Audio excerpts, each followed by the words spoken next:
good evening and welcome to tonight's Insight, supported by Rolex. I'm Flora Wilson. Verdi's Rigoletto is one of his most popular operas. It was groundbreaking when it was first performed in 1851, and today its mix of tension, tragedy and great tunes still makes for a heady cocktail. Tonight we're going to be unveiling a brand new production by Oliver Mears, his first since becoming artistic director at the Royal Opera. Verdi's work focuses on the story of Rigoletto, a court jester.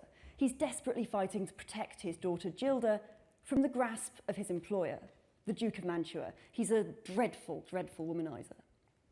Set in a world of deceit and decay, the plot pits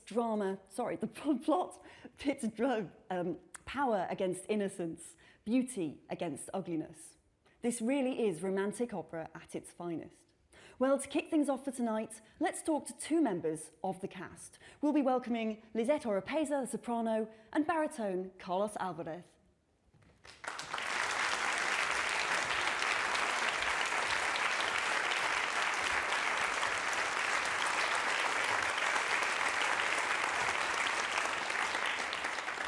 Hello, thank you both for joining us. It's great to see you. I know you've had a long day of rehearsals already. You've had 3 weeks, in fact, of rehearsals, I think, so far. Carlos, you are taking on the man himself. You are Rigoletto. Could you tell us a bit about this man to kick us off? Well, hello, good evening.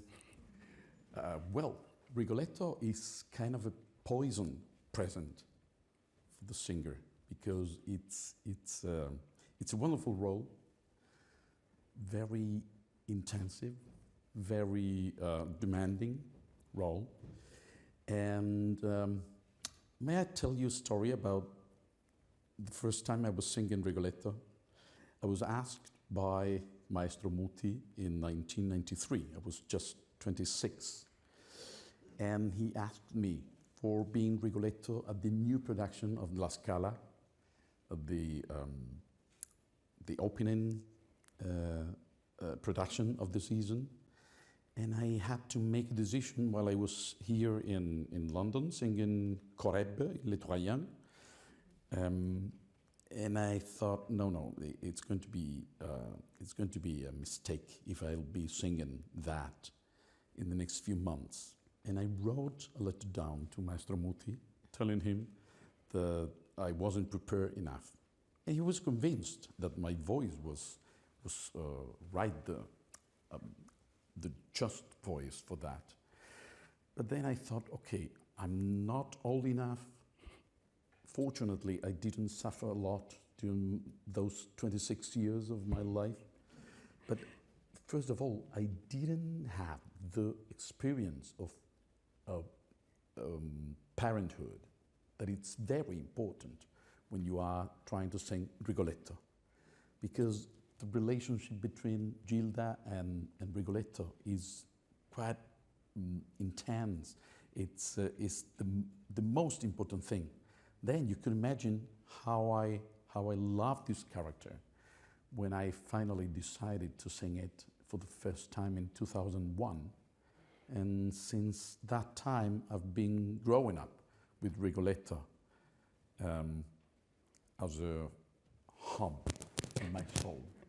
And that's very interesting. That's amazing. Lisette, what about you? What's your Gilda story? I did start singing Gilda quite young. Hello, everybody. Good evening. Sorry. But yeah. Gilda is young, so Gilda I suppose that's slightly different. Yeah, Gilda has a different evolution because many young sopranos, that's kind of their first venture into Verdi. And you want a believably young soprano so that she can be believable as the daughter, just like he wanted to be believable as the father figure. And the role has a lot of very high, light singing. But the challenge with Gilda is that it also has an evolution musically and dramatically, because she goes through a coming of age, if you will, over the course of the opera. And so starting to sing her young, you might do really well in the early part of the opera, but as the opera progresses and becomes more dramatic, that was where I started to find challenges singing her 10 years ago. Now, I'm a little older now, and I've had some time to kind of blossom into the slightly more lyric and dramatic parts of the role. So in a way, it's kind of shifted for me personally. But I was also going to mention my father, my real actual life father, was also handicapped and had muscular dystrophy and walked with a very strong, pronounced limp his entire life. And I grew up with a disabled parent. And I think that life experience really contributes to how I feel when I play the role and when I sing it. So it's something that's a very near and dear role for me. I can imagine. Yeah. Thank you. You're great too. I mean, I've got to admit, I've always found Gilda quite hard work, personally. I know one shouldn't say this to a Gilda, but you know, she gives up everything, literally everything. We won't give the game away entirely in case anyone hasn't seen it, but things don't go well for Gilda. Things don't. And she gives everything up for the man she's in love with. Yes. And I certainly used to find that very difficult to stomach. I sort of want to say, come on, girl, stick up for yourself. Don't do it. Yes. Have your views of her shifted as you've got older? You know, have you become more sympathetic to her, slightly less sympathetic? Do you feel as though there's a core strength in there somewhere? There is. And the thing that a lot of people think when they see Rigoletto, that they assume that Gilda is the ultimate victim. She's the innocent person who dies. But my view of a victim is someone that something bad happens to them and it wasn't their fault at all. They had no choice in the matter. Whereas Gilda makes an absolute choice to go towards her fate, if you will. And that doesn't make her actually a victim. That makes her a person that actively chooses what's going to happen to her. Even if it's a mistake, if you think, oh, those of us watching go, that's the wrong choice to make. Why are you doing that? That's the big question. That's the hardest part. What is she getting away from? And a lot of that depends on the relationship that she has with Dad. What is she running from? Why would she do that? So that's something that we've all been working together in the production, is building that dynamic that leads to the destruction of the character. That's so interesting. I wonder, can you tell us a little bit about how you've been working together in rehearsal? I mean, none of us get to see into the rehearsal room. We'd love to know how this has been kind of working so far. How are you putting that father-daughter relationship together? Well, it depends on the score. Everything's written down there. And then when you discover that perhaps the libretto, it's much better than the play that Victor Hugo wrote. And it was Hugo who said he was telling that story to Verdi, and he thought, I would like to be able to do what you've done during the quartet for the big scene of the fourth act in Hugo's play. And that was true. And then our relationship is based on trust. And then we don't trust each other. First of all, because she's the woman Rigoletto loves now, because he lost his wife, he lost the lady who was in love with him, no matter how he looked, no matter who he was. But then he doesn't want to lose her again, and that's why he doesn't trust anybody, and he doesn't trust her. And then that becomes complicated. But the Verdi's music is very descriptive, and every single feeling is you can notice it immediately. There are leitmotifs in the opera, and you feel how our relationship is changing while the opera is growing up, and finally the fate. Rigoletto says, I'm not responsible, it's fate. The others are responsible. I don't have anything to do with that. I've done what I thought it was right to do. That's right. But he was wrong, for sure. And how is this part to sing, Carlos? I mean, Verdi was writing it with one of the best baritones of his time in mind, Felice Baresi, who was also the first Macbeth and the first Gernon, that's which right. is, of course, a role that you've also sung a lot. How does it feel to sing? Those baritones have to be very confident, because for the very first time, not with Macbeth, but with Rigoletto, a lower working class was becoming the protagonist on stage. And that had to be very, very kind of an impact on the audiences, because at that time, actually,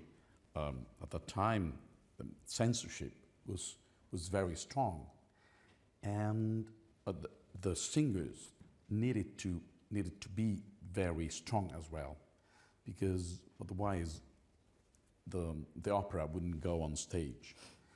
And I'm sure that Verdi and Varese were exchanging reasons about what to do, what not to do, high notes, the way of singing it.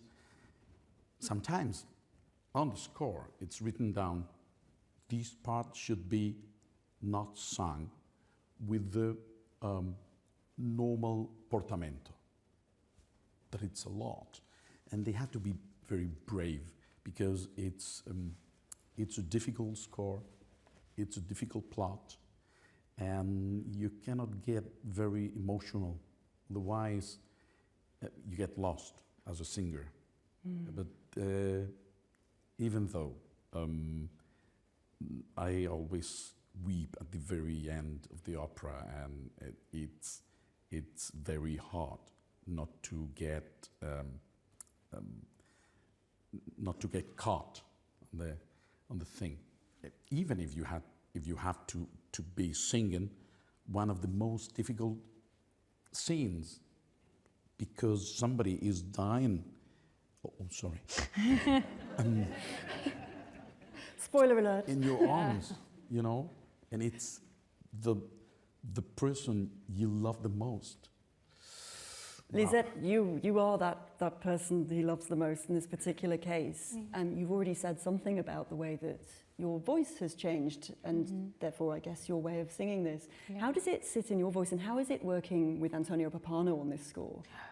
Well, it's a luxury to have Maestro Pappano every day in rehearsals from the first day. That's a real luxury, because he's there to really guide us, and we're all kind of collaborating musically step by step, rather than making all this progress without him there and then having him come in, swoop in at the last minute, and then add all these details. Yep. So we've been very fortunate to have a lot of musical time. And vocally, very similar to what Carlos is saying, is that, you know, you can't, if you get too emotional, you get too involved in the drama or too involved in the pathos, sometimes you go down the wrong path vocally. And this happens with any opera where you know, the music is so beautiful, it takes you away. The story is so heartbreaking, it takes you away, and then you kind of close up, because perhaps you want to weep, or you want to scream, or you want to give, you know, all this emotional energy. So I think for us the challenge is often channeling our emotional energy in the moment, taking it to the edge, finding the edge, the intelligent edge, if you will, and then kind of just taking that tiniest step back, but also knowing that there's room and trust. When Carlos said we trust each other, we've never worked together, no. Carlos and I, but that's something that singers, that I find so wonderful about singing with my colleagues in real life, is that we have a trust and a bond that we build together, that when we're on stage, there's nobody but us. That's it. Yeah. And we have that space of, I trust you, you trust me, I'm here if you need me, I know you'll help me if I need something. And that relationship building that we build literally by being professionals, we also build as the characters. And I think it comes across on stage. Absolutely. Can I ask you about the past 18 months or so? Of course, it's been a very difficult and strange time for all of us. Yeah. Lots of us have done different things we might not have done before, baking sourdough perhaps. You've both done quite extraordinary new things, I think. Carlos, am I right in thinking you've actually been judging a TV talent competition? Yep. Could you tell us a bit more about this, please? It was unbelievable. I mean, I never thought I was becoming part of the jury in the talent show. And first of all, in my region, in Andalusia, south of Spain, where we are used to think about art and talent as something that has nothing to do with effort, study. It happens by chance. You find it by the street. No, that's fake. That's wrong. You have to work a lot. You have to be very patient just before you start one career, and then that was fantastic because it was the public television, and we never got to the point that it became a reality show. No, we didn't play with that game because as a jury, we were talking about technique things, how to improve, how to become better, and that was very good because they were very, very talented, and also for a time, for a while, that became my source of work. And I felt not only comfortable but proud of that. Yeah. That's wonderful. Yeah. And Lisette, Bravo. you were running a series of online masterclasses over Zoom, and you also had what I can only assume was a really strange experience of taking part in the Royal Opera House Gala here on the main stage without an audience at all. Yeah. How does it feel to be back here but with a full audience promised? I'm happy to see you all. Singing to an empty hall, even though you know you're being watched online, it's a bit of a weird experience, We were isn't both there, Yeah. but we didn't meet. Really? Yeah. At the gala? At the gala. ROH gala? Oh, because, we were not in the same... I don't Not- think we were allowed not to the cross same day, paths but very often. They took- kept us apart, see? It took It's the one-way system. Yeah. The entire days. country was Yeah. running on a one-way system. That's right. Well, then that makes sense. But I mean, see that the issue with that is that an audience gives an energy back. It is an energy exchange. Just like we have our energy exchange on stage, and it comes out to you, and then you give us back, and we need that as performers. Not just applause. It's actually not applause. It's presence. I don't know how else to explain it. There's something. The idea of knowing that you're being watched and listened to, and that your story is being followed by people who are there. You can hear sighs sometimes. You can hear sniffles. You can hear coughs. Luckily, we haven't But heard not too many. anymore. Yeah, not anymore. Not anymore. No more coughs. But you know what I mean? You hear the inhale and the exhale, and you're supported by it. And there's nothing like that. I'm sorry, no camera or computer will ever replace that, and I hope we never lose it. There you are, ladies and gentlemen. You are crucial. Beautifully put. Well, look, the two of you have had a long day of rehearsing, I know. We must let you go now, but thank you so much for talking to us. It's been great to have you. Thank you. Thank Thank you all. so much. Thank you.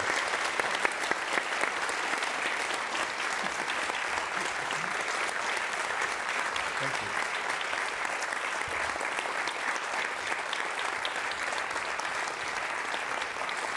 Well, if you'd like to catch up, if you'd like to catch up on the Royal Opera Gala that Lisette Oropesa was in, it's still there, available on the BBC iPlayer. Next tonight, though, we'll be welcoming Antonio Popano, music director of the Royal Opera, to introduce us to some of the music of one of Verdi's most popular scores, along with Michael Sikic on piano.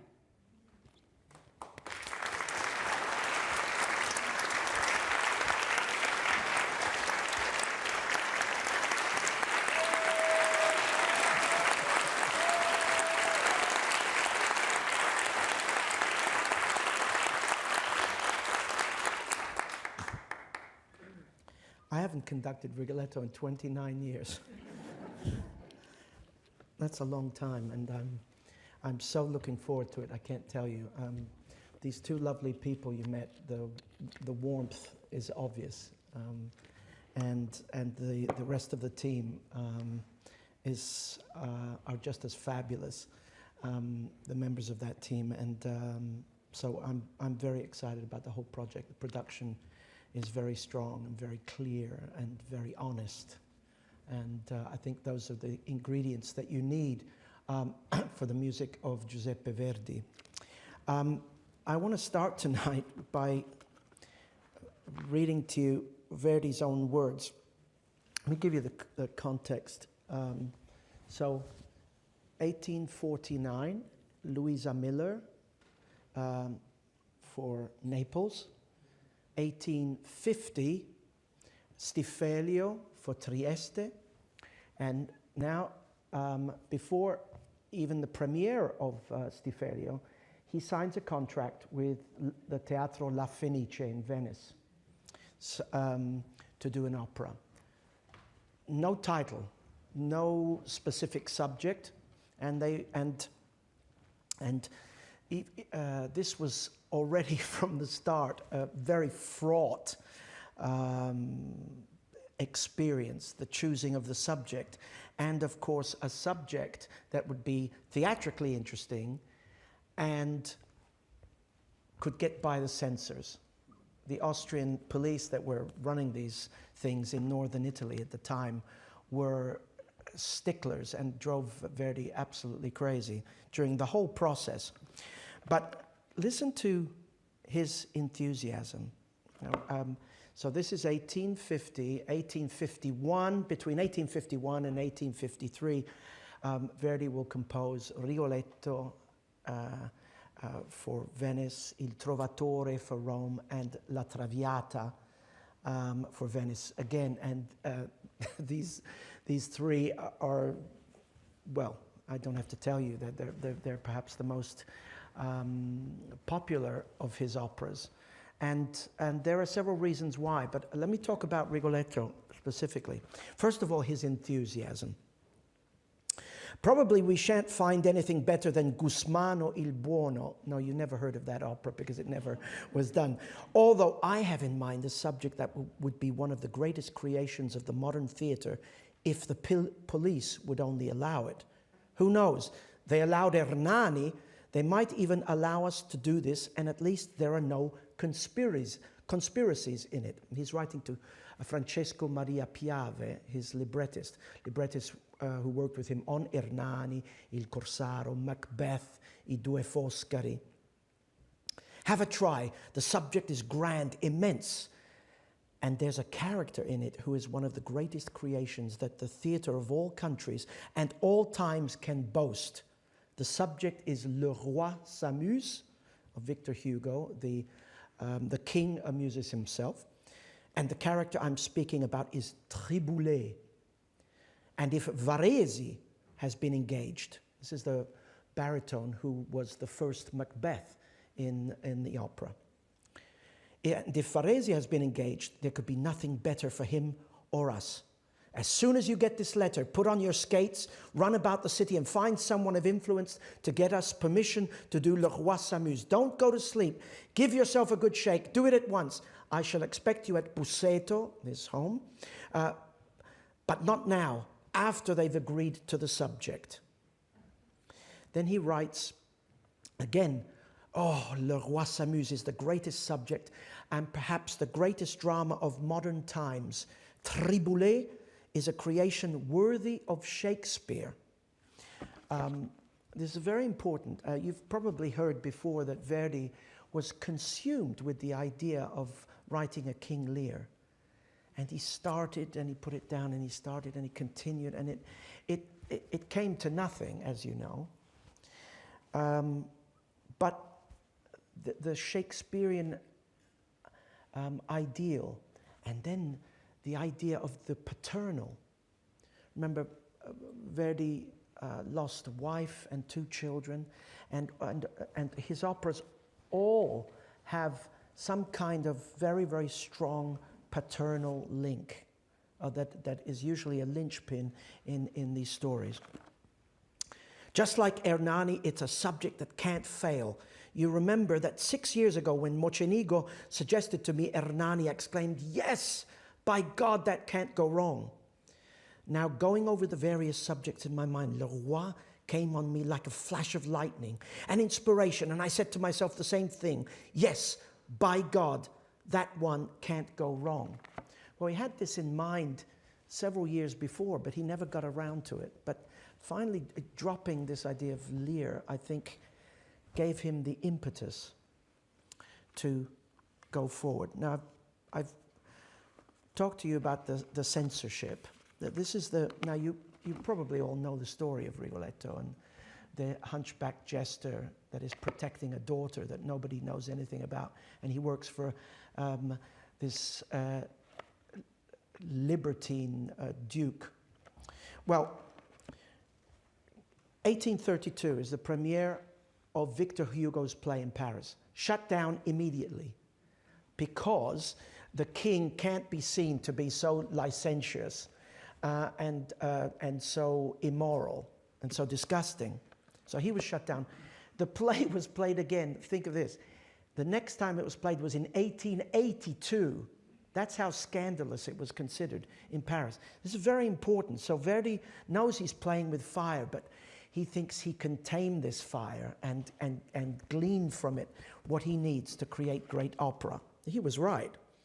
But this is what Verdi had to put up with. Listen to this. This is from the military governor of Venezia.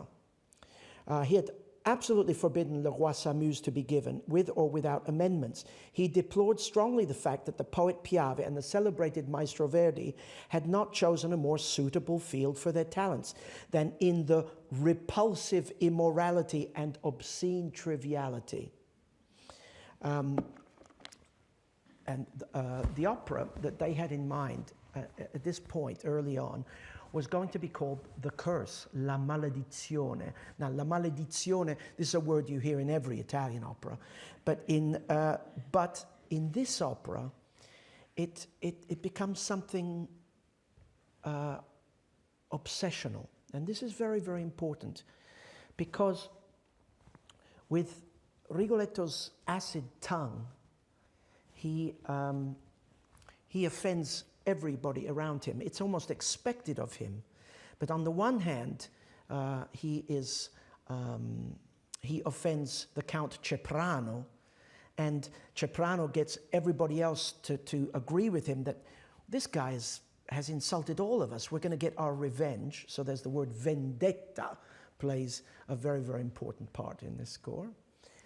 But we have Monterone comes in, and he's a father whose daughter has been seduced by the Duke. And Monterone curses, firstly, the Duke and Rigoletto together, but then Rigoletto alone, because he says, and I, as a father, curse you. And it's this curse, this second curse, that is the one that hits Rigoletto like a thunderbolt and follows him throughout the opera. Now, Verdi comes up with a fantastic idea that is totally unmelodic, but it is obsessional because it's on a single note. It provokes a chord. If you know Schubert's Schwanengesang, late on in the cycle, you will hear this chord exactly in the same key. And I don't know if Verdi stole it, but I like to think he had really good taste, and maybe he did steal it. So, but listen to the melody. This is the prelude. And remember, the opera is called La Maledizione at first. Listen. The crescendo that provokes.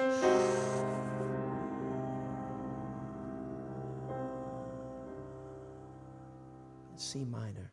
We never hear it in that guise ever again, because later on in the opera he goes to C major. It's a very, very interesting little bit of detail. It goes on.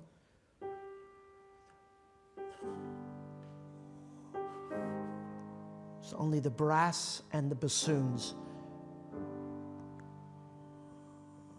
This time we've had the same.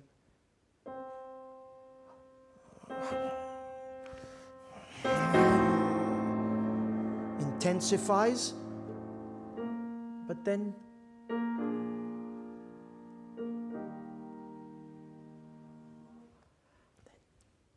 takes that obsessional theme on one note. Listen to the bass moving up, but the melody doesn't. Now the entire orchestra.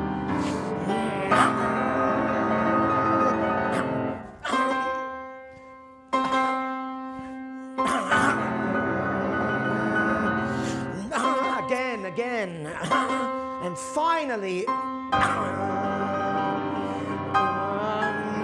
the sobbing of this.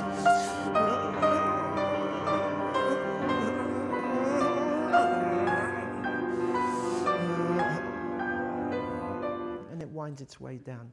See, it's incredible. Verdi, one of the great melodists of all time, focuses in on a gesture rather than melody to seduce your ears and to give you an idea of a drama which is going to be unique. Now, Verdi comes from a long list of composers of Bellini, Rossini, Donizetti, and millions of others that we don't remember. And the form of the operas is always quite strict. You have an overture, and then you have an opening chorus, then you have the first character comes in, and he or she will sing something called an entrance aria called a cavatina. Then there's a little bit of chorus, and then they'll sing a cabaletta. And this style of opera was, it was a convention, and it was a structure, because composers at the time would have to write these operas very quickly. So if they had a form they could work with. Okay, but although he did come back to that structure for Trovatore to a great degree, and for La Traviata, in Rigoletto it's completely in its own world. Now, I just want to go back to the text, because just to, again, try to make you understand how difficult the process was for him. It seems that the censors insisted that the Duke was to be a man of irreproachable character, who did not go about seducing and abducting the wives, daughters, and sisters of his subjects, nor is he encouraged by his jester to do so. And this Verdi now. The courtier's anger with Triboulet has no sense. The old man's curse, so sublime and terrible in the original, here becomes ridiculous, because the reason for it is not nearly so vital. And besides, it is no longer the case of a subject speaking out boldly to his king. The Duke is a nullity. The Duke must be an utter libertine. Otherwise, there is no reason why Triboulet should be afraid to let his daughter out of concealment, and therefore the drama is impossible. And how on earth would the Duke find himself alone in a remote tavern in the last act without some kind of invitation or rendezvous?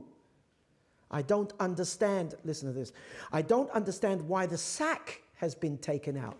You know, when Gilda is killed and, he has to drag, he doesn't know that it's his own daughter, and he drags the sack. The sack has to be there, right? But they wanted the sack to go, okay? What does the sack matter to the police? Are they afraid it will not be effective? But allow me to say, why do they think they know better than I do in this matter? There was the same sort of difficulty over the horn in Ernani, yet who laughed when they heard that horn? Take away the sack, and it is most unlikely that Triboulet should speak for half an hour to a corpse before a flash of lightning shows it to be the body of his daughter. Finally, I notice that you have avoided making Triboulet ugly and hunchbacked. A hunchback who sings, why not? Will it be effective? I don't know, but if I don't know neither, I repeat, does the person who suggested the change?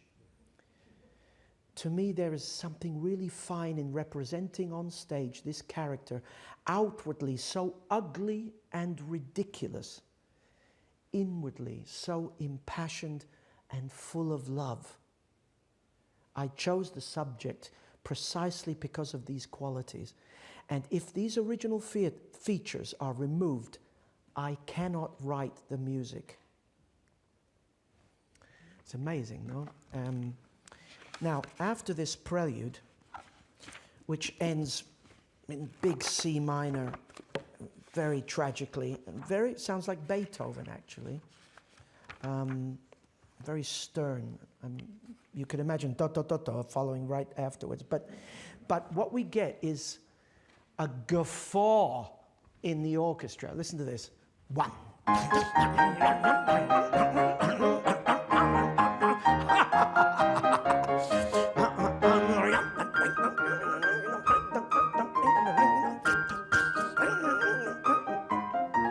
What could be more in contrast? And you've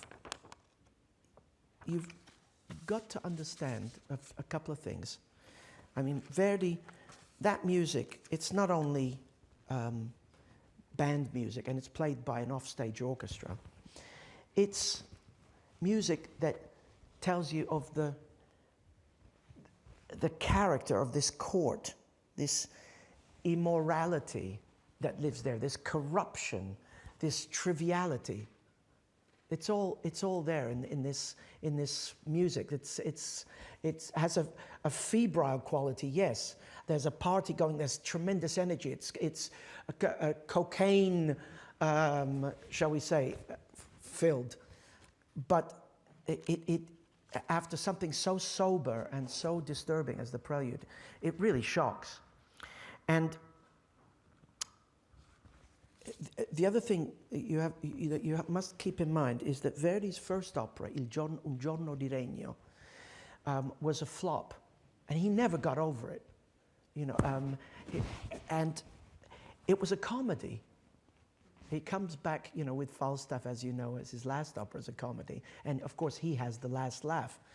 But he was always looking for a subject where he could incorporate comedy. And with this subject, it's perfect. And he does this with Un ballo in maschera. He does, to a certain extent, in the Traviata, in the party scenes, things that can give him the chiaroscuro, the light and the dark, the Shakespearean idea of contrast. And this is very important. You'll know in Shakespeare plays that when the most horrible things are going to happen, you'll have a buffoon come on, or there'll be a comic scene or something. And that's, it creates a rhythm in the evening that is shocking and disturbing and yet incredibly theatrical. That's all there is to say. Now, so you have this, what sounds like a comic opera, and this goes on and on and on. The banda plays, comments are made about the Duke's last seduction and how he's interesting, and it seamlessly goes into this. So you've had bum bum bum bum bum bum bum bum bum bum bum bum bum bum bum. You've had that music, right? But now it's going to go into bum bum bum bum bum bum bum in the beginning. Discussion.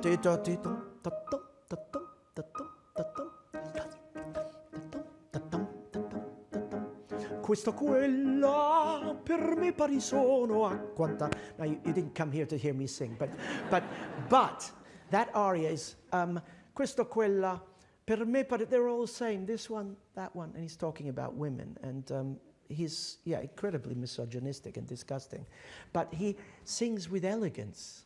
And did you notice that?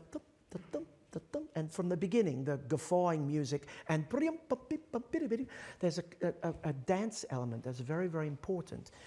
His aria then seamlessly goes into a minuet. Go.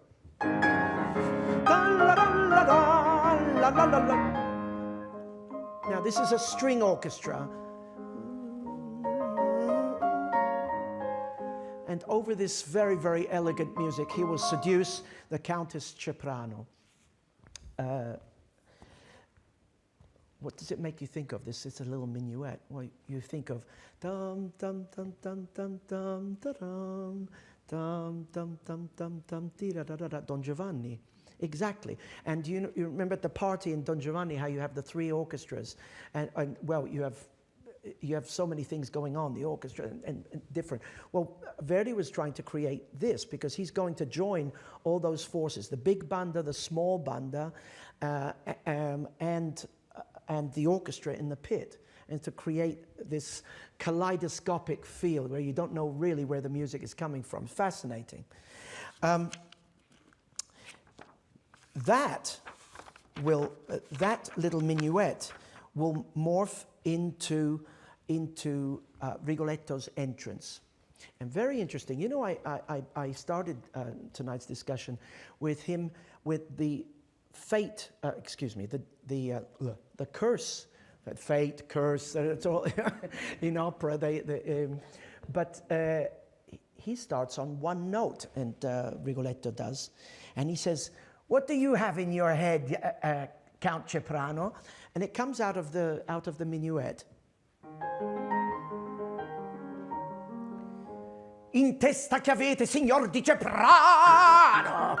And he's this incredibly scurrilous character. But did you hear? Dun dun da da dun da da dun da da da da.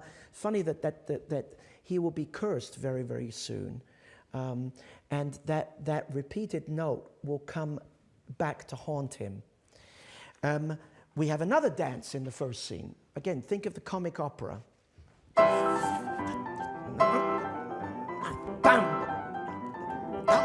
That's it, yeah. So you get these loud crashes, not the most subtle music, but and then when it comes back, bum bum bum bum bum bum bum bum, and on this, Verdi will build a small concertato where several people are singing all at the same time, and the bandas, the groups of instruments playing along, where Count Ceprano gets everybody on board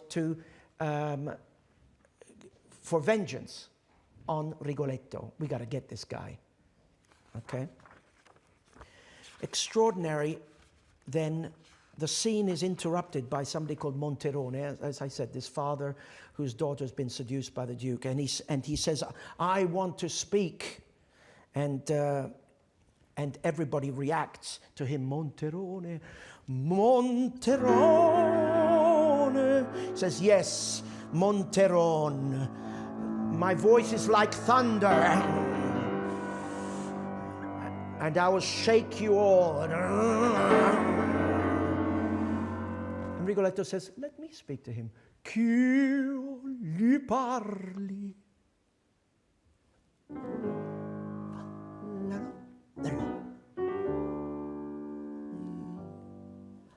You can imagine the jester dancing around him. Now there's a crescendo here.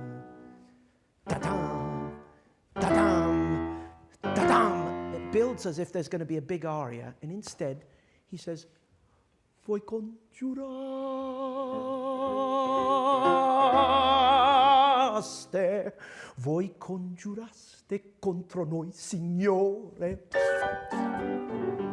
So orchestra and voice in total harmony. He says, "You've been railing against us, sir. But we forgave you." And again,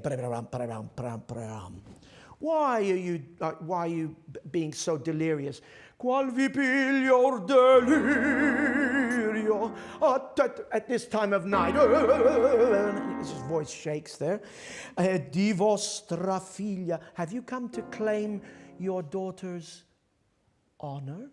A reclamar l'onore. Ta-dam! Novella insulto! And Monterone reacts. A new insult. And we have this hammering music. At the end, we hear that he wants his vendetta, but that's not enough. And he says, or siete entrambi. Right there. Both of you are cursed. Or siete entrambi, or maledetto. Slanciare il cane al leon morente. Chromatic. figlia duca, e tu serpente, tu che d'un padre ridi al dolore. So what's happening here? He says, he says to the Duke, you send your dogs to eat a dying lion. He's talking about himself as an old man, right? But then he turns to Rigoletto and he says, you serpent. And you feel the chords creep, don't you? If you go around, they do that. So it's a serpentine, and I as a father, and you laugh at my pain. And then he says, si maledetto.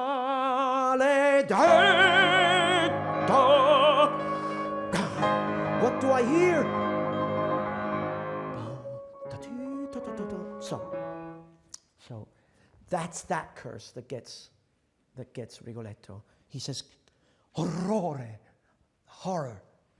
So it's an opera, so we have to have everybody reacting to this guy and say, send him out, and something in this production, something terribly violent happens to him. And that scene ends in D flat. In D flat. Now, Verdi seamlessly brings us through to the next scene. Very, very important. Listen, you finish ba ba ba ba ba ba.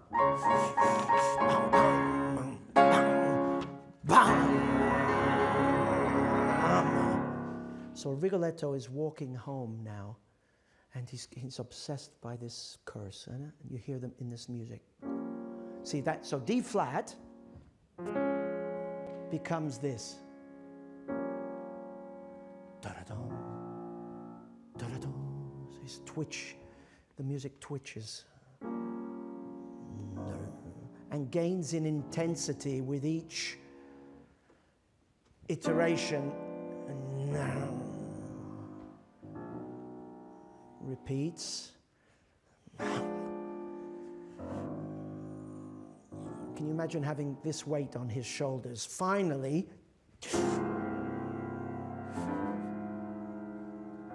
now he will sing the music, the exact music of the prelude. Quel vecchio mare di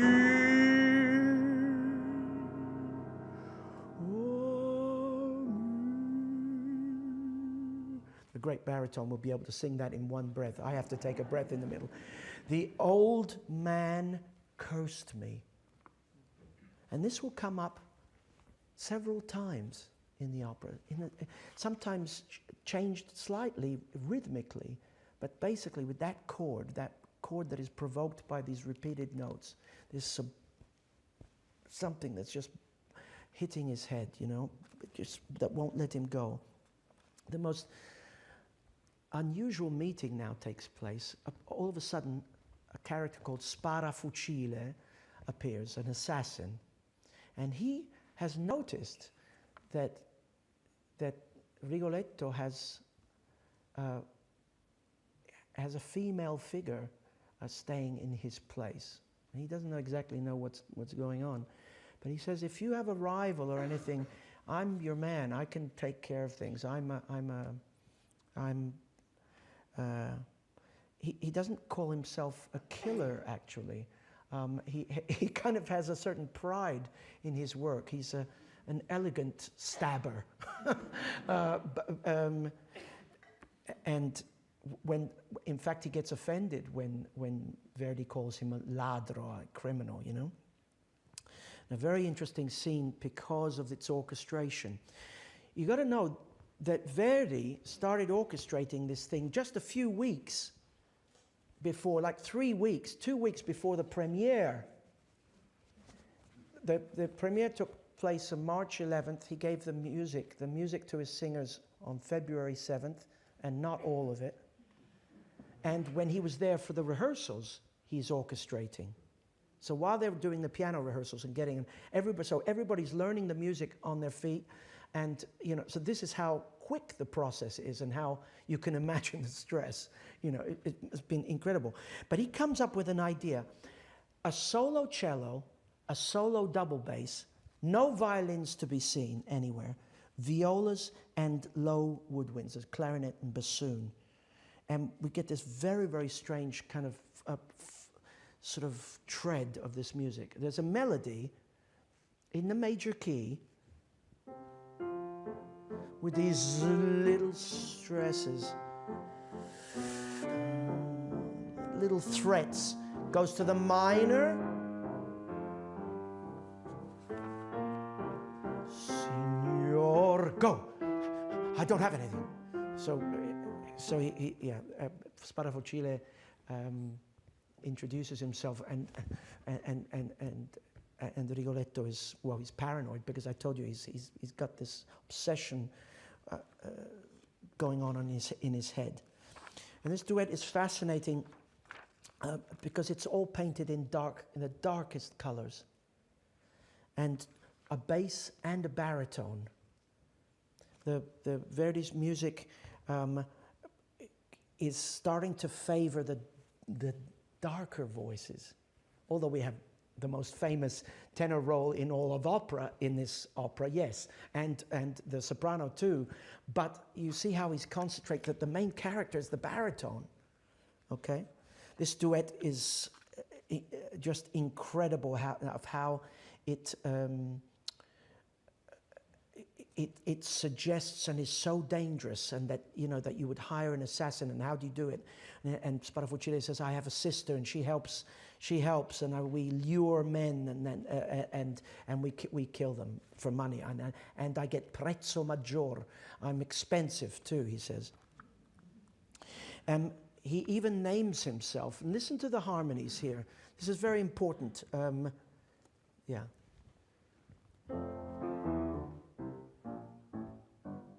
Sparafucil minor. Ah, you're a foreigner. Straniero. Yeah, I'm from Borgogne. Borgognone. And where can I find? Et dove all'occasione. You hear immediately I've used this word in these sessions so many times. Tinta, the word tinta, the color, the tint of this opera. That's it. It's dark brown somehow. It's full of shadows and full of scary people. Yeah. What follows is one of the great soliloquies. It's great because it's, on the one hand, it's a recitative. In other words, it's like spoken, set in a spoken manner, but it acts as an aria. So Sparafocile leaves the stage, and there's this hanging in the air is the possibility of if he needs someone who could do something terrible, if he needs to get revenge. Okay, there's nothing in the air at the moment, but he soliloquizes and in a very Shakespearean manner, starting without the orchestra. He says, "We are the same. I kill with my tongue, and he with the knife. I'm the man who l'uomo son io. I'm the man who laughs. He, the one who extinguishes." And you see, just even the way in my rubbish way of saying those words, it has a Shakespearean rhythm, doesn't it? It has that weight, that portent. So, parisiamo, we're the same. Io la lingua. Now the orchestra joins. Egli ha il pugnale, the knife. L'uomo son io che rida. Ei quel che spegne. Now, do you remember when he was in the court, he was going to the character of Monterone, and he was going, you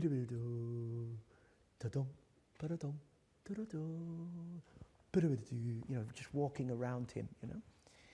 Well, that little will torture him now. Listen, after he's just said, and he's the one who extinguishes.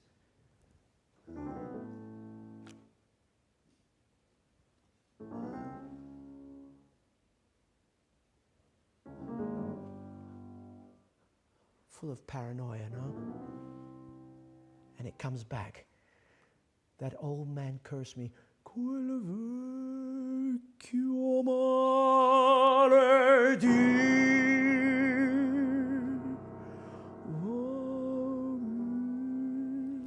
how different this music is from all that dance music you heard in the beginning, that comic opera. Here, this couldn't be more tragic, couldn't be more contrasting. Now, this recitative talks about so many things. He says, he lashes out, oh, humankind, oh, nature, vil scellerato mi faceste voi. You've made me into something terrible. Oh, rabbia, oh, anger, to be deformed. Oh, anger, to be a buffoon, to be a jester. And only to have left only, and not being able to laugh. And that which only being able to laugh, the only thing left for me that I cannot have is tears. Because in his work he must and do and all this stuff. So listen to how this works. This is the railing against humanity. O uomini, o natura, vil scellerato, mi faceste voi. Rabbia, esser buffone, rabbia, esser difforme, non dover, non poter altro che ridere, not only laugh. Il retaggio d'ogni uomo m'è tolto. I'm not allowed to laugh, to cry. Il pianto.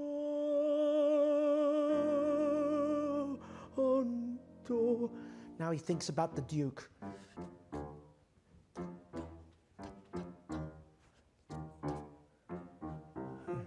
Questo padrone mio, he's young, he's playful, he's powerful, he's handsome, and half asleep he tells me, make me laugh.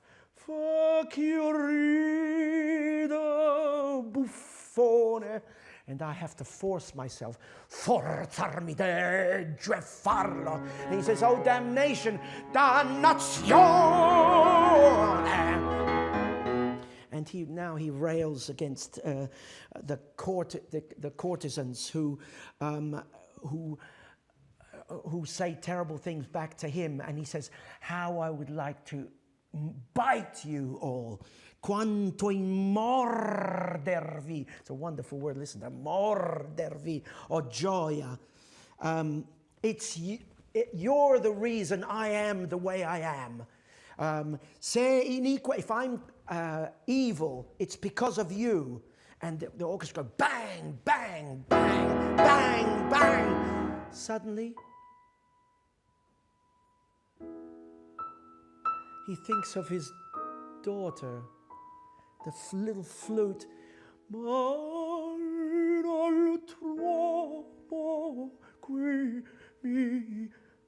I turn into another man when I come home. Quel vecchio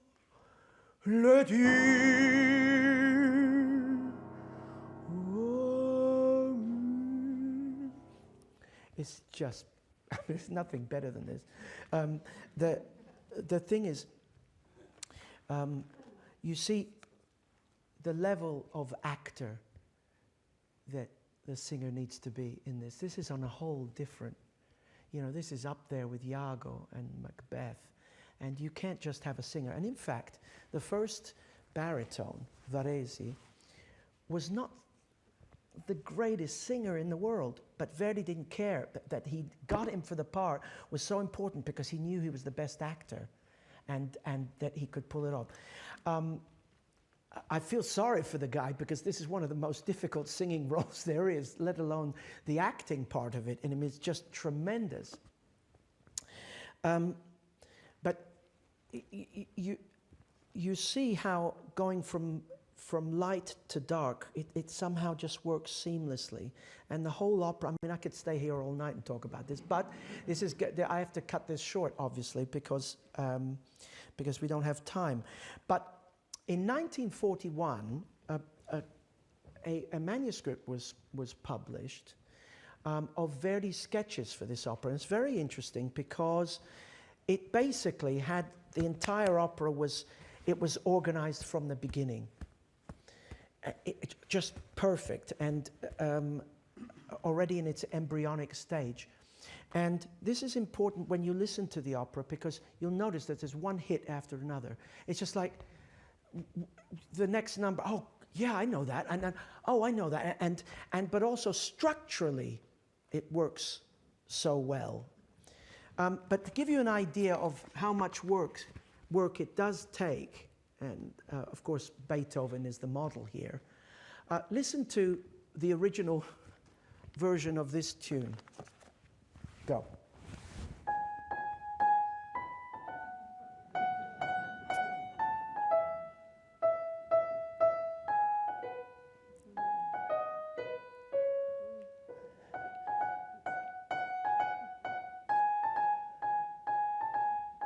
You see, so even something that sounds as natural, as totally spontaneous as La Donna Mobile, where again where he basically says you can't live with them or you can't live without them, you know. But incredibly misogynistic again. The hammering out of the actual final version as we know it. Dum dum ding da dum dum dum dum ding da da ya ra ra ya ra ra dee ra ra dee da da.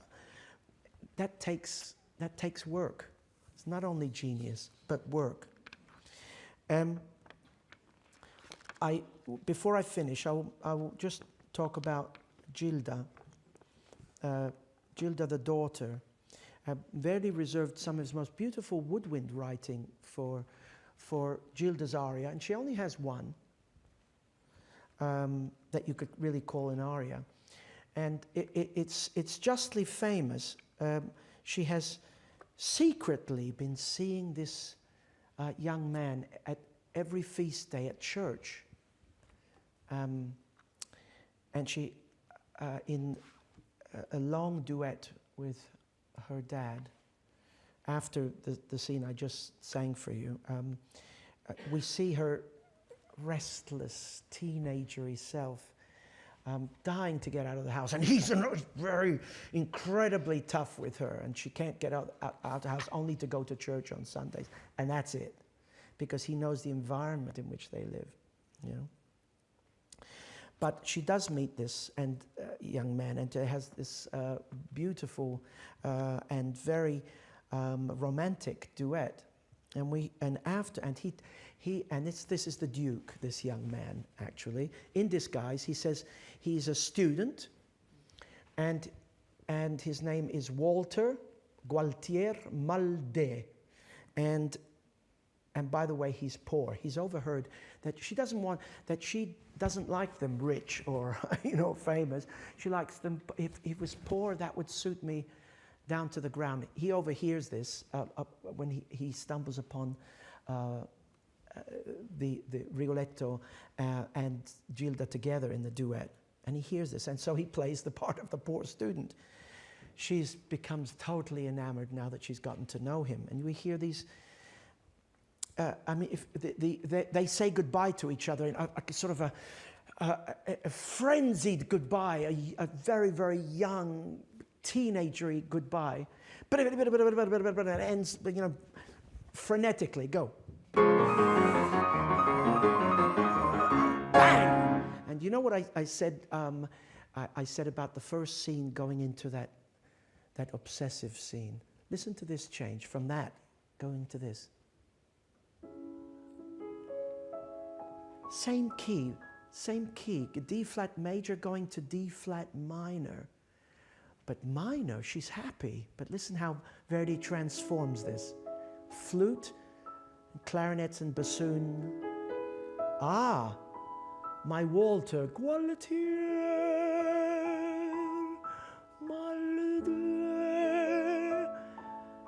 The name of him who is so beloved. E di lui si amato. I will write your name on my heart,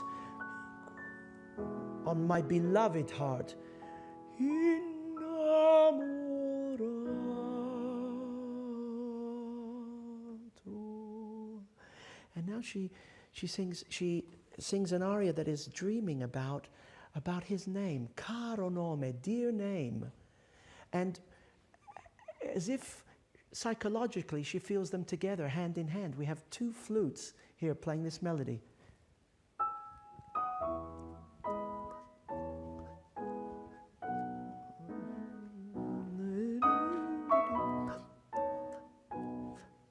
It dances very slowly and elegantly. The little frisson that she feels.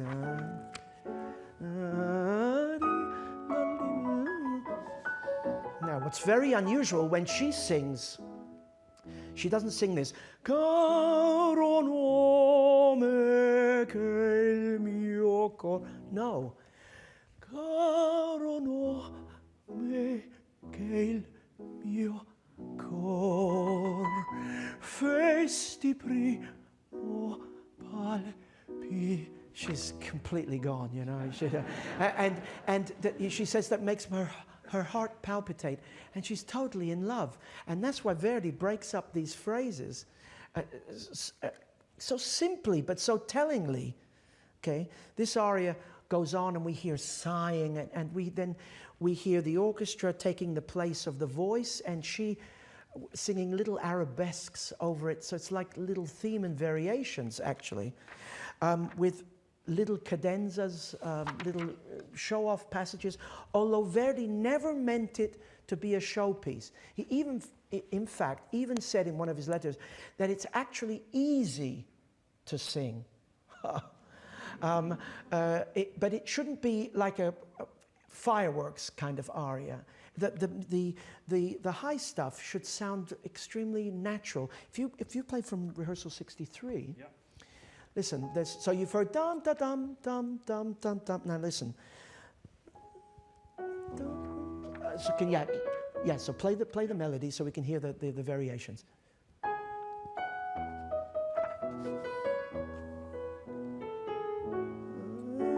Listen to this now.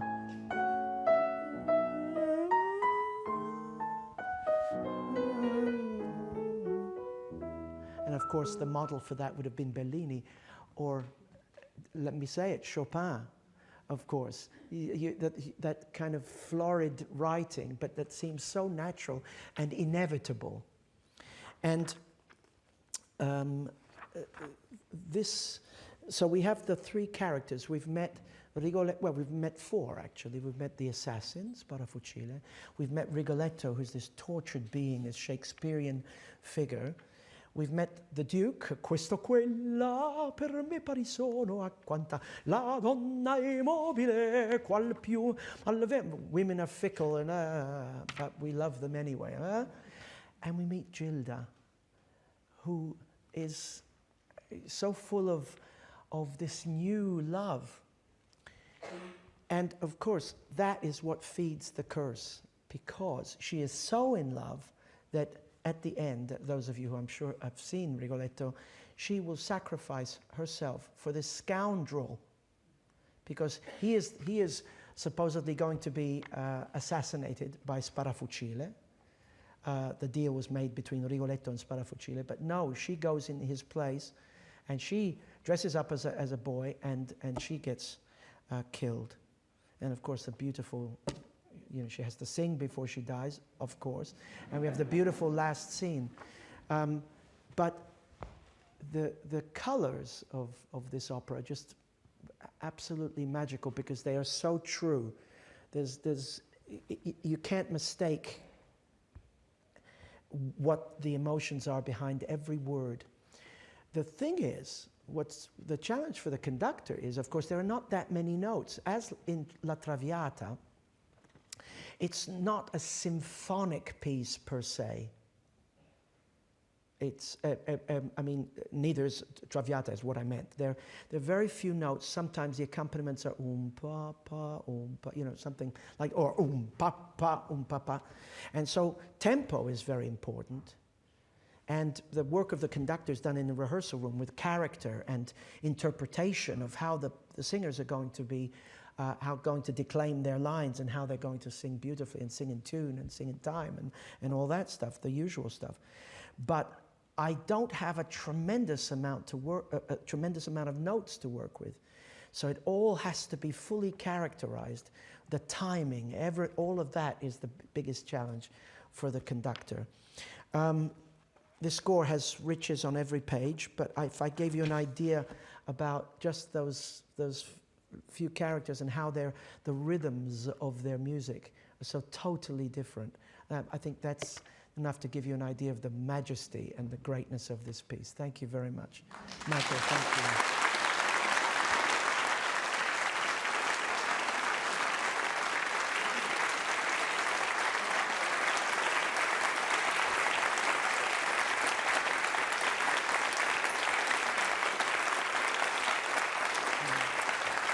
By the way, I was reading from a book, you know, with those quotes from the letters.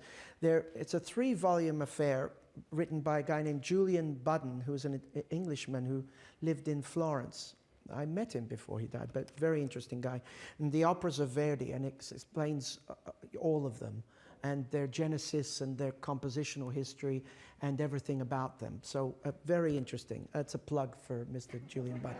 Okay, thank you.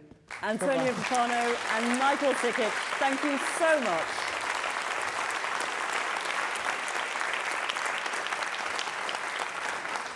Well, a book plug as well into the bargain. If that hasn't whet our appetites for Rigoletto, I'm not sure what will. It's now finally time to hear some more about this brand new production, and I'm delighted that we can welcome 3 members of the core creative team for the production. We've got director Oliver Mears, set designer Simon Lima Holdsworth, and costume designer Ilona Karas.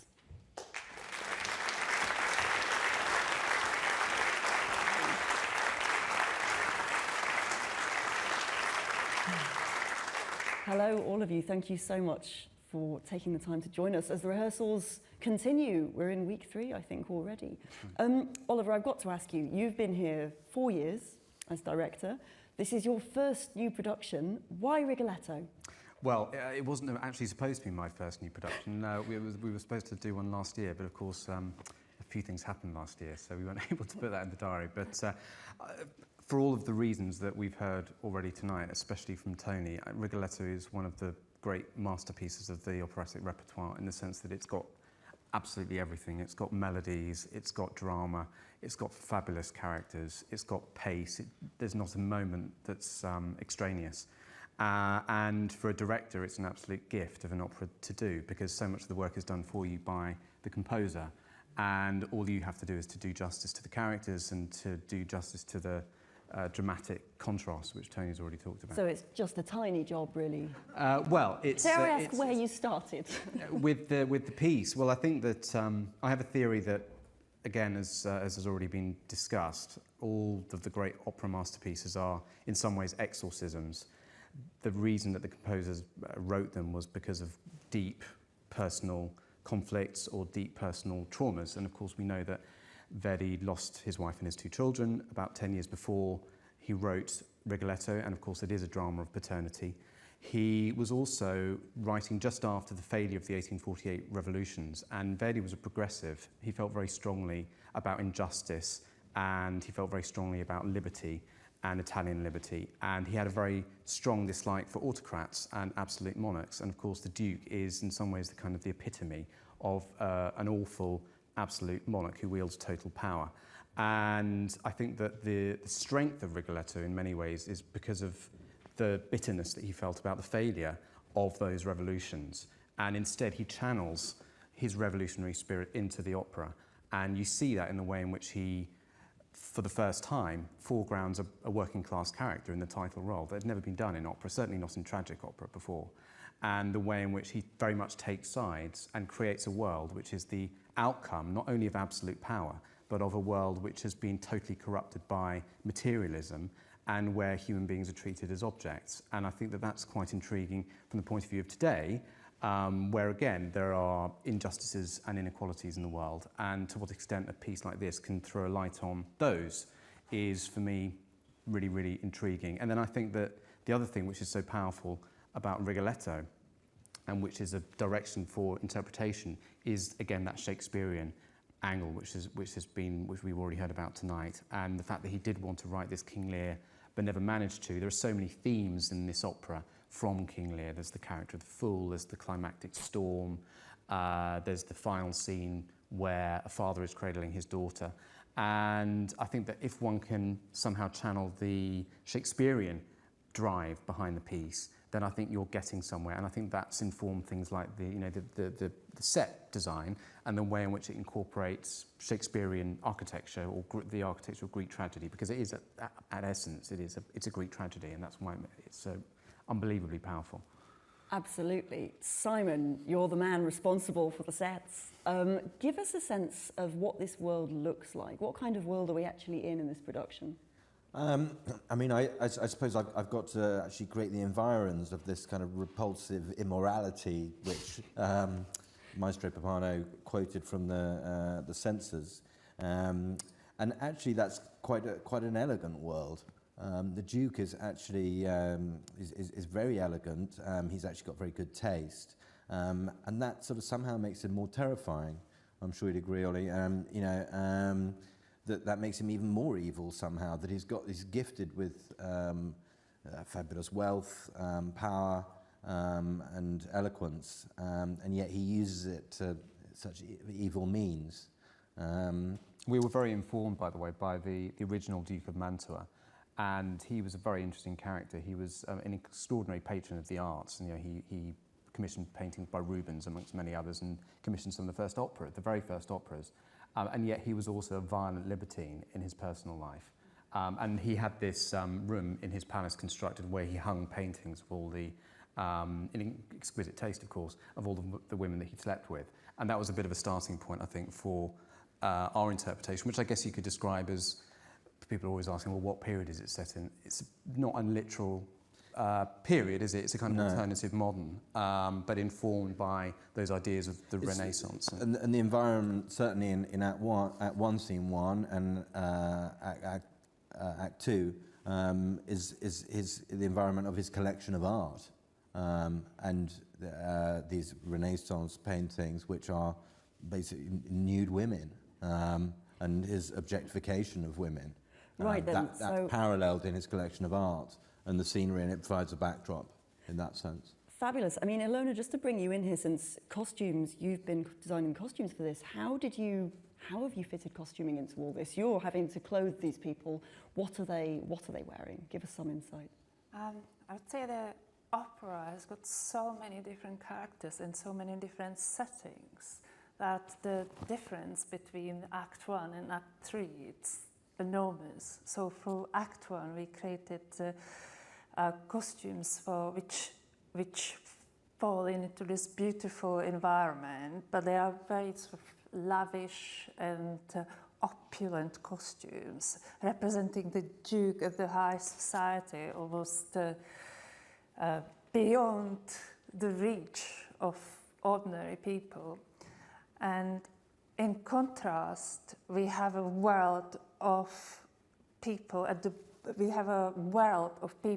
bottom of society. So you see a huge contrast in opera, and a huge contrast between characters in the opera. We have the daughter, Gilda, who is a picture of innocence, and there is a huge difference. I don't know if you could... Yeah, exactly, and I think that one of the interesting things about the piece in its relation to tragedy is that it deals with archetypes. And so the Duke, for example, we never know his name. And Sparafratelli is obviously some kind of pseudonym. And there's a constant motif in the piece about names, actually. And Gilda is an archetype, and the Duke, if it was a medieval morality play, he would be a kind of figure of vice, for example.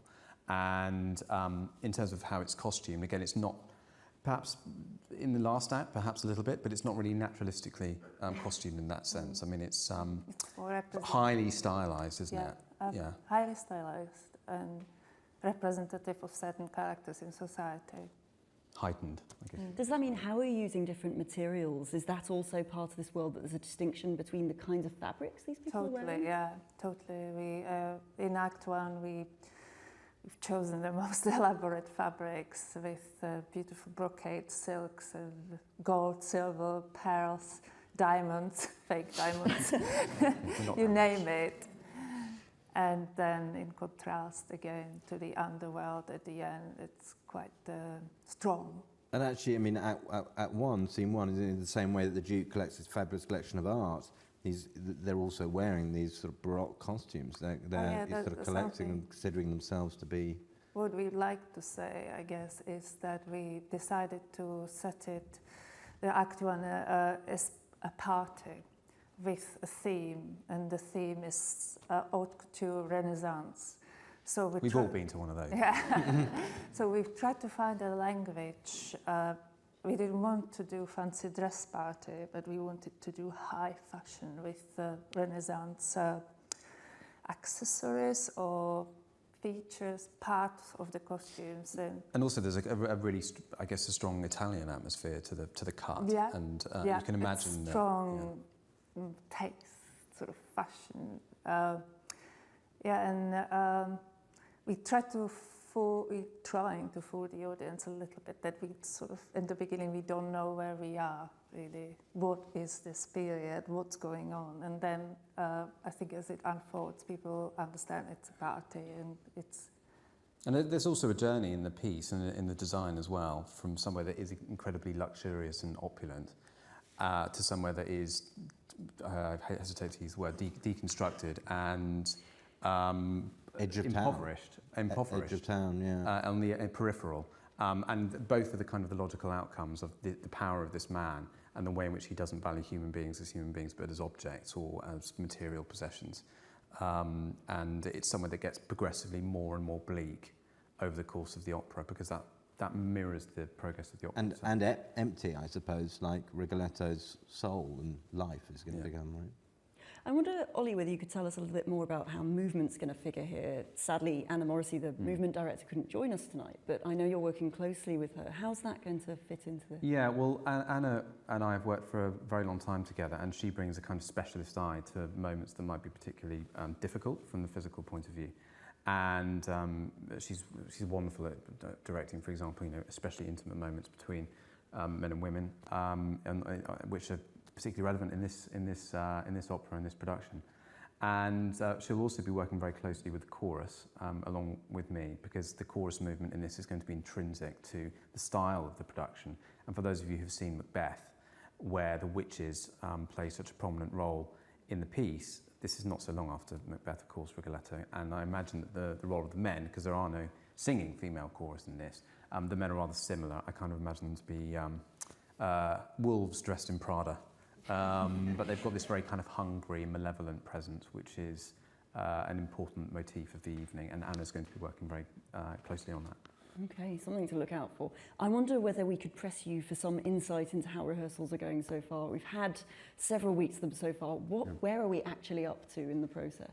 So we've got through the whole opera, and we finished it pretty much today, actually. So congratulations, that's a big move. Well, I mean, I've got to really hand it to the performers, because they're really extraordinary. I mean, Carlos and Lisette are really fabulous singing actors, and they give so much in the rehearsal room and are so inventive and so willing to go along with ideas that it makes the process extremely quick.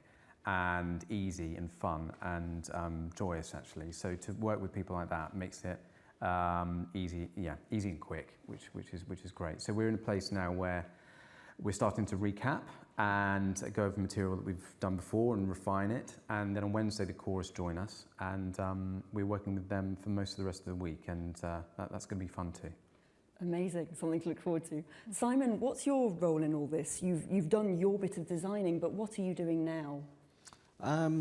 Just popping into rehearsal. Going to a lot of exhibitions. A few exhibitions. Yeah. No, I mean, I'm here throughout, actually, partly because of Corona, but also it's good to be here. I hope I'm useful, Ollie. Just very useful. Give the odd note. But also, just there's a few things with the design, obviously, that need changing or adapting. There's always something comes up. So. I was going to say, how much do things change from that small-scale model that you presumably start with right the way up to something being built? I mean, yeah, in essence, hopefully not very much. That's the big idea. So it should stay as it is, and then but things will come up because obviously there's scene changes, timings of that. And the collaboration with the lighting designer. In details, collaboration with Fabian Picciola, our lighting designer. There's a little bit of projection, and the lighting is very chiaroscuro, like the music, like the direction. It's full of extremes. So. And also, I mean, one of the things that we've been working on, in the last couple of weeks to resolve is one of the very big challenges of Verdi is that the scenes change very dramatically, and sometimes you can go to a Verdi opera where everything kind of stops for 5 minutes, and while there's a scene change, and it can completely kill the momentum and the drama of the piece. And there's one particular scene change which we want to be very fleet.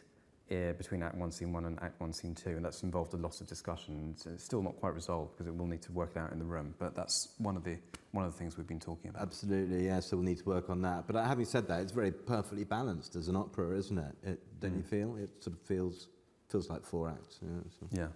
Ilona, what about you? Are we at fittings at this point, or how are costumes going? Nearly finished. We've got 1 more week to go, and everybody's working very hard to make sure everything is to wish list specifications. The costume can change through though, depending. We have a very close relationship with our performers, so there's also discussion about how they feel and how they see the character, but most of them are very much on the same line with us, but I always feel responsible for them being on stage and representing the right character. So I mean, we've been very lucky, and not only with the performers and the team, but also with the team here. And obviously I've been here for over 4 years now, so I've got to know the team pretty well. But it's quite another thing to actually work with them, and to be constantly in awe of the unbelievably high standards that everyone incredibly has, high standards. whichver department. Yeah, I mean, so there's this enormous Titian painting, two Titian paintings on an enormous scale in the first act and the second act. The level of craftsmanship that's gone into painting is exquisite, is the only word to describe it. But then that goes right through the building, through to the stage management, through to the people doing the fittings. It's a real privilege. I'm incredibly impressed with costume, wigs, makeup. It's a pleasure.